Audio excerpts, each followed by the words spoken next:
Hello everyone and welcome back to Epic English Tutorials. And how are you doing, all my lovely teacher friends? I know you are heading towards your pedagogy exam very soon, so I'm here back with another video about simple questions which have actually come for the exam. So without any further delay, let's review the questions. But before that, just a humble request, please subscribe to my channel, and in future when you have to appear for your IELTS exam, I've prepared plenty of videos about IELTS writing, IELTS speaking, so they are going to amplify your score. So please become my permanent subscriber. So let's review what our first question looks like. Our first question says, what is the UAE Ministry of Education's vision focus on for 2021? So let's see our options. Number one, ensuring quality education that meets the requirements for sustainable education. Now you can see I'll give you a tip to solve all the questions. In when you go for your TLS exam, there are always four options. Out of those, there are two which are totally irrelevant or distractors. Their purpose is only to distract the reader, and they are not too much linked with the question as well. They are meant to just confuse you. So first of all, try to locate the distractors which are not linked with the question at all. This is the bonus tip for you to solve all the questions. If you see here, ensuring quality education that meets the requirement for sustainable education. Now, sustainable education has a lot to do with the uh, you know sustainability, but it cannot be the vision of focus for 2021 completely. So you can just remove this option as a distractor. This cannot be our answer. Let's look at the second option, developing a qualitative education system in order to reach a high degree of excellence and creativity. Okay, this looks a bit better. And look at the third option, innovative education for a knowledgeable, pioneering, and global society. Now, if you see here, if you have already learned, UAE's Vision 2020. So this goes with that completely. You have already learned UAE's Vision 2020. Then you can see all these are a part of UAE's Vision 2020. Innovative education for knowledgeable, pioneering, and global society. All these are already a part of UAE's Vision 2020. So you can see everything that you learned while making your preparation is there. So obviously this we already removed as a distractor.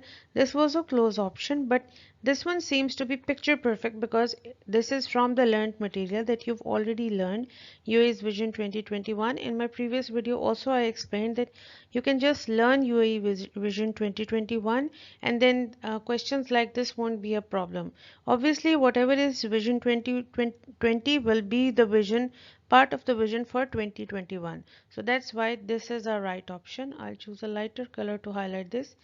Option number 3 is our answer. This is the perfect choice, and let's move on to our next question.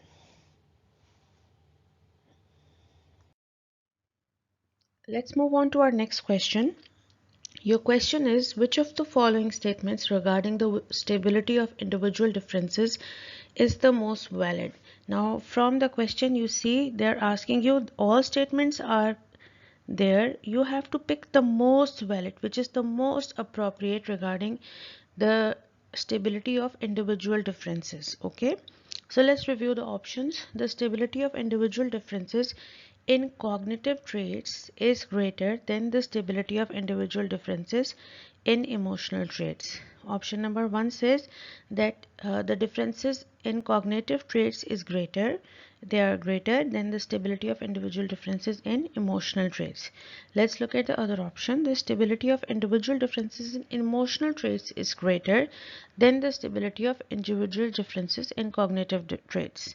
Or there are no differences in the stability of individual differences between the cognitive and emotional. So I'm giving you a tip how to solve the paper. This option is totally irrelevant. So there are distractors always.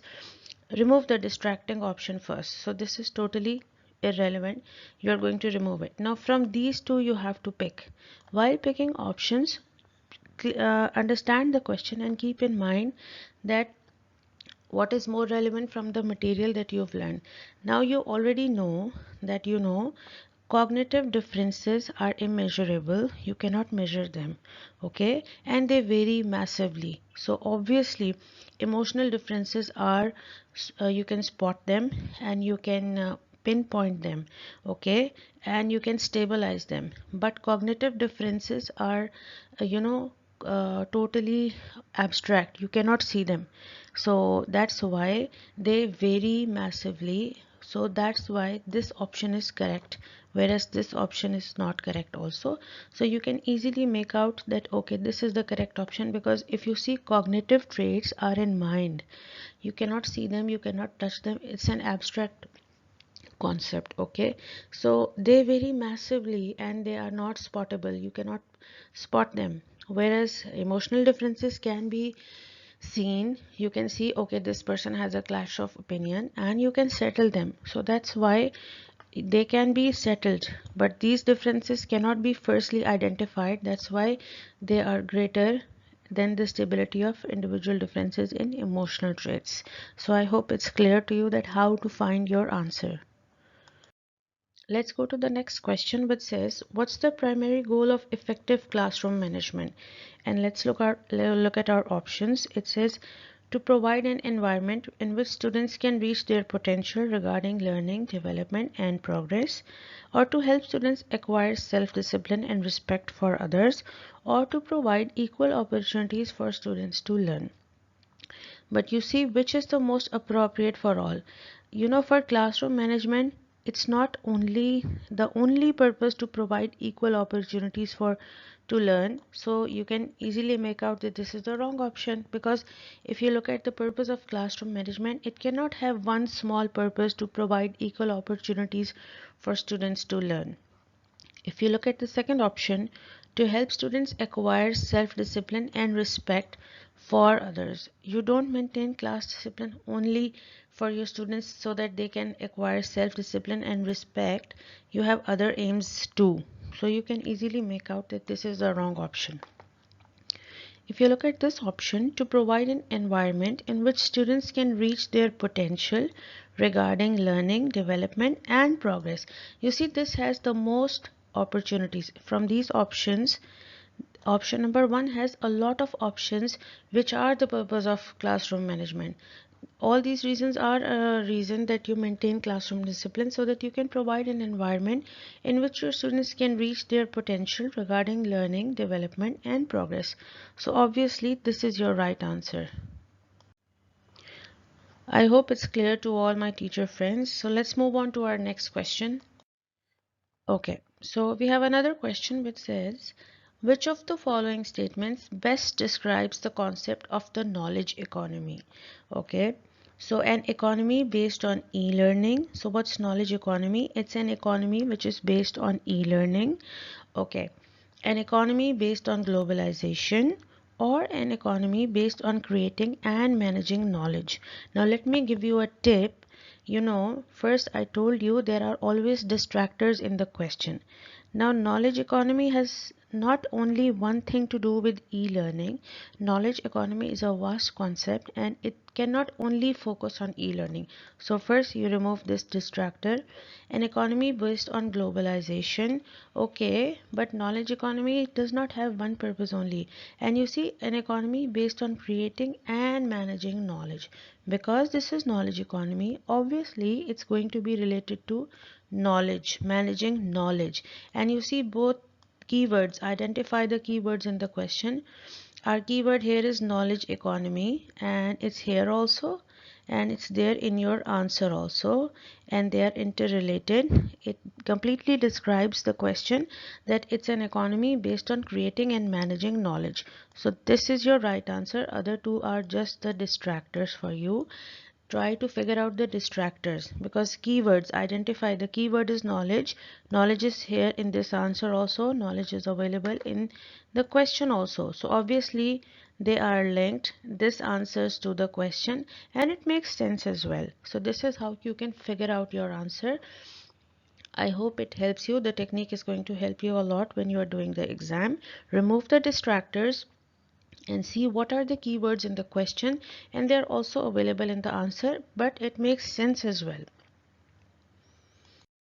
Our next question is, which of the following factors is most likely to contribute to equal opportunities in education for students? An academic characteristic of students, or teacher competencies, or curricula?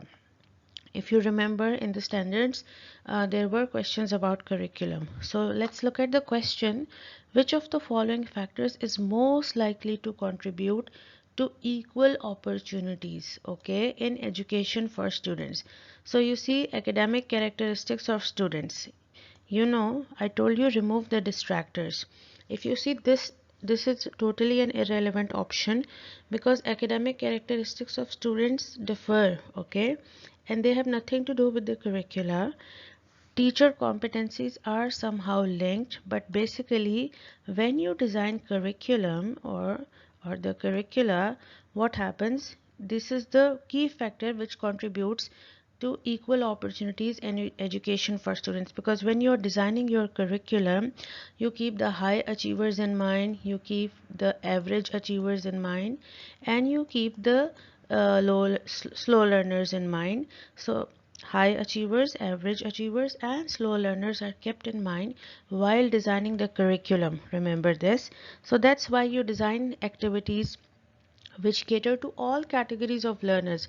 Okay, so your lesson is balanced out, and you design a curriculum in such a manner that all categories of students settle in your curriculum and they're able to absorb it. So this is the right answer.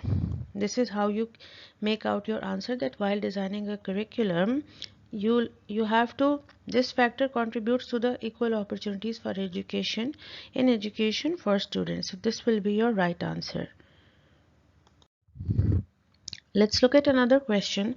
Which one of the following indicators is considered as one of the national agenda indicators that will help to verify that United Arab Emirates has developed a first-rate education system by 2021? Upper secondary enrollment rate, or the enrollment rate in the foundation year at universities, or the percentage of students who sat the last cycle of TIMSS test before 2021. As I told you in my first video, that you have to memorize the agenda, UAE's agenda and Vision 2021 and Vision 2020. So if you have learned this, you can easily make out that one of their primary goal is enrollment rate in the foundation year at universities. This is their biggest goal. Okay, so you can easily remove the distractors and choose your right answer, because if you have learned it, this is only for memorization. I already told you in my first video that you have to rote learn, you have to memorize UAE's Vision 2020 and 2021 and the national agenda. If you have learned it, their primary goal is the enrollment rate in the foundation year at universities. So you can make out your answer clearly from here. Let's move on to our next question. Which of the following activities is most effective for developing students' creative thinking? So students mention the pros and cons of social media. Students develop new and unfamiliar uses for empty boxes. And students discuss the risks of speeding whilst driving. So if you look at this question, which of the following activities is most effective? You should be able to identify the keywords most effective. Your first keyword is, you have to single out from the given option which is the most effective for developing students' creative thinking. We got a lot of questions about creative thinking, critical thinking, so you should prepare a lot for this. If you see here, students mention the pros and cons of social media. This has a little to do with creative thinking. There is no creativity involved as such, so you can remove this option. Students develop new and unfamiliar uses for empty boxes. If you look at this option, they are doing here something which is not already available. A lot of thinking and creativity is required for this. And if you look at the third option, students discuss the risks of speeding whilst driving. They are already familiar with the risk factors while driving. Okay, they don't have to think from the scratch, not a lot of creativity is involved, they're already familiar with this, so this is a distractor. If you look at this also, social media is their life. So they don't have to think about it. They are full of information about it. No creativity required. If you see here, students develop new and unfamiliar use of empty boxes. This is something where there is nothing available, because it says new. They have to think about new as well as unfamiliar uses of empty boxes. So this involves a lot of creativity compared to option number 1 and option number 3. So definitely this is your right answer. Go for it. And this is how you make out your choice. Remove the distractors and look for the keywords, link it with the knowledge that you already have, and you're good to go. I'm sure you're going to ace it with flying colors. Let's look at our next question. The wait time or silent time after asking a questioning or presenting important ideas help students to formulate better and more accurate answers. On what does the length of wait time depend? Okay, so first you identify that this question is related to wait time. Okay, so let's look at the options. The range of individual differences among students, the time needed for deep processing of relevant information, and the number of students in class. This is a baby question. I'll call it a baby question. Whoever designed it, the answer is very obvious. And let me guide all my teacher friends that remove the distractors and look for the keywords. Here it says the wait time or the silent time after asking a questioning or presenting important ideas help students to formulate better and more accurate answers. On what does the length of the wait time depend? So how much wait time you should give to your question after to your students after asking a question. So the range of individual differences among students, somehow this is close.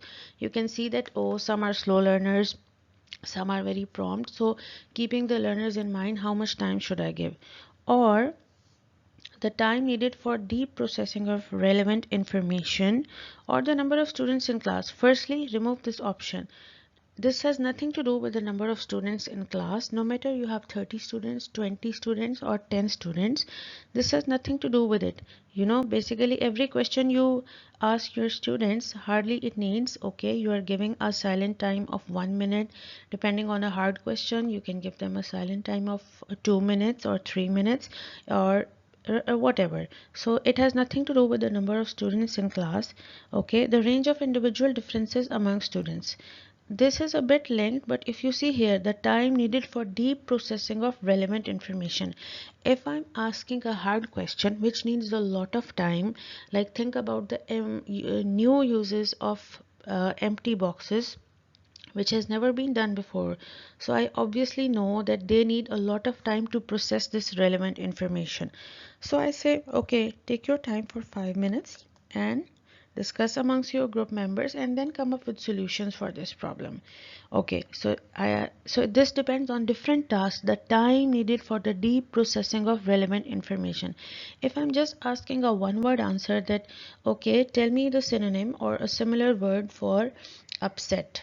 I'm upset. Replace the word upset. So they'll say, Miss, I'm frustrated. Miss, I'm annoyed. I'm irritated. I'm not well. I'm angry. So they can come. They have to choose one word only. So the time given to them can be 1 minute. So depending on the activity, you need the time. You give them the silent time. So this is your most relevant answer. This is how you can figure out your answer and remove the distractors. So this is a distractor, this is a distractor, and obviously this is your right answer. Let's move on to our next question, which is, in a lesson about environmental pollution, which is the best strategy a teacher could employ to students' scientific research skills? Number one, ask students to write a report about environmental pollution. Ask students to conduct an investigation in order to find a solution to an environmental problem of their choice. And ask students to use the internet to do more reading about the subject. Now you see, if you are already a practicing teacher, you would again say this is a baby question, because we always, critical thinking is the talk of the town. here in UAE, they stress a lot on critical thinking, right? So this is your the buzzword. You don't even have to give a second thought to find out the right answer. But again, let's look at the choices. You ask students to write a report about environmental pollution. This is a very traditional method, a very boring, lame manner.